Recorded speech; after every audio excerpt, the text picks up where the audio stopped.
কোনো জায়গায়, মানে কোনো জায়গায়, অন্য কোনো নয়, কোনো জায়গায় আমার প্রবেশ কিংবা আমার যাতায়াত তাকে বাধা দেওয়ার অধিকার কারুরই নেই।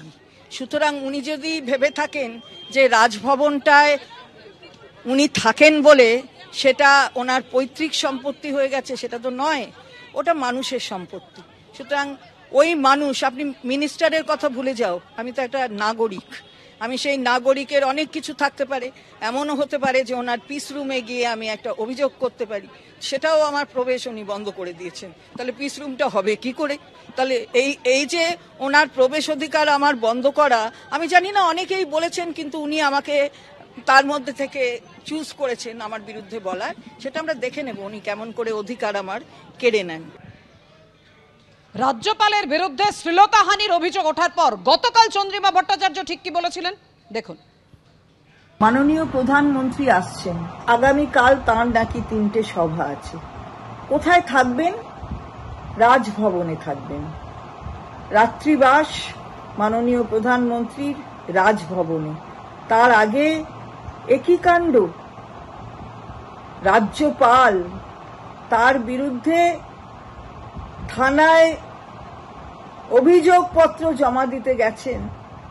একটি মহিলা, নারী নির্যাতনের অভিযোগ রাজ্যপালের বিরুদ্ধে। এ কি ধরনের ঘটনা ঘটছে? রাজ্যপাল তিনি নারীর অপমান করছেন, অসম্মান করছেন। এ কি ঘটনা ঘটছে? তাও বাংলার মাটিতে, যে মাটি সাংস্কৃতিকভাবে, ঐতিহাসিকভাবে ঐতিহ্যশালী, সেই মাটিতে ঘটছে।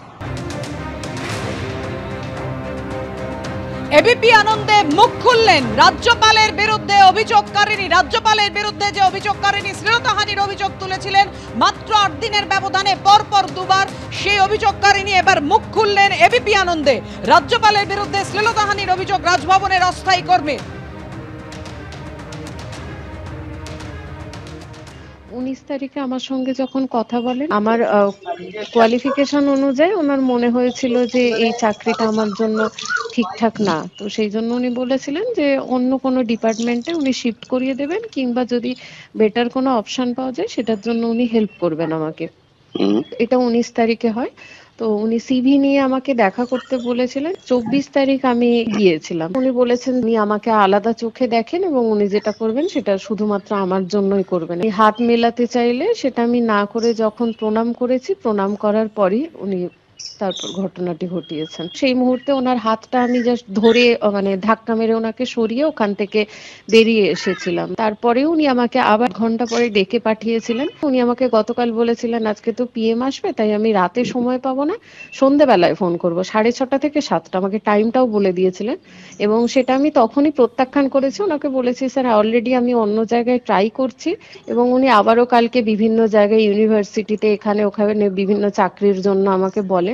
আমি তখন যখন ওনাকে মুখের উপর না বলেছি, উনি জানতে চাইলেন কি অসুবিধা। আমি পরিষ্কার বললাম যে আমি আমার সুটেবল অন্য জায়গায় খুঁজছি, আপনাকে আমার জন্য কিছু করতে হবে না, থ্যাংক ইউ বলে যখন বেরিয়ে আসতে যাব, উনি ঠিক আগের দিনের ঘটনাটা ঘটাতে চাইছিলেন। কিন্তু আমি তখন নিজেকে, মানে আমি আগেই যেহেতু জানতাম যে এরকম কিছু হবে, আমি সাবধান হয়ে ওখান থেকে দূরে সরে গেছি। তখন আমি ওনাকে বলেছি স্যার এই ধরনের ব্যবহার আপনি করবেন না, আপনি আগের দিনেও এই একই জিনিস করেছেন, আবার আজকে করেছেন। তখন উনি বলছেন এটা কি তুমি পছন্দ করছো না, কি অসুবিধে, আমি তোমার জন্য কিছু করব, তুমি তার জন্য এইটুকু আমার জন্য করো। আমাকে বাড়ির সাথে কন্ট্যাক্ট করতে দেওয়া হয়নি, আমার ফোনটা কেড়ে নেওয়া হয়েছিল। আমি জানি ওনার কোনো শাস্তি হবে না, কারণ উনি একটা এরকম পোস্টে বসে আছেন, ওনার এগেনস্টে এফআইআর হয় না। তাও আমি এই লড়াইতে নেমেছি, কারণ আমার সাথে যে খারাপটা হয়েছে, আমার সম্মান নষ্ট করেছেন উনি, ভবিষ্যতে আর কোনো মেয়ের সাথে যাতে না হয়।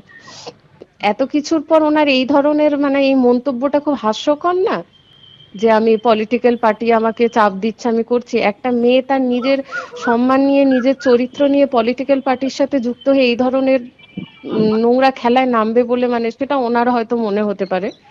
নাকি যে চাকরি করতেন রাজভবনে সেখানে ফিরবেন? আমার ইচ্ছে নেই, হয় উনি থাকবেন নয় আমি থাকবো।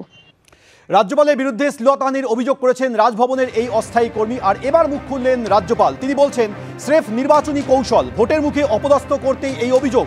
অপদস্থ করতে রাজভবনে আরও একজনকে ঢোকানো হয়েছে। চক্রান্তের পাল্টা অভিযোগে বিস্ফোরক রাজ্যপাল C V Ananda Bose.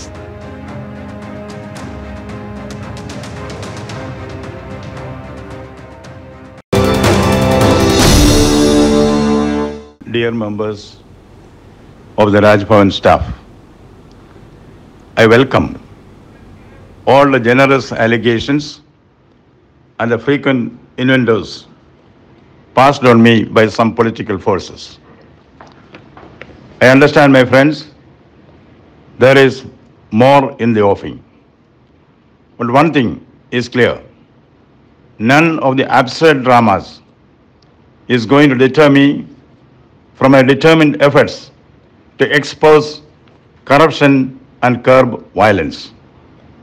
Character assassination is a last resort of a failing malevolence. Those who engineer these filthy narratives are totally moribund character. Now, I have information, this is very important.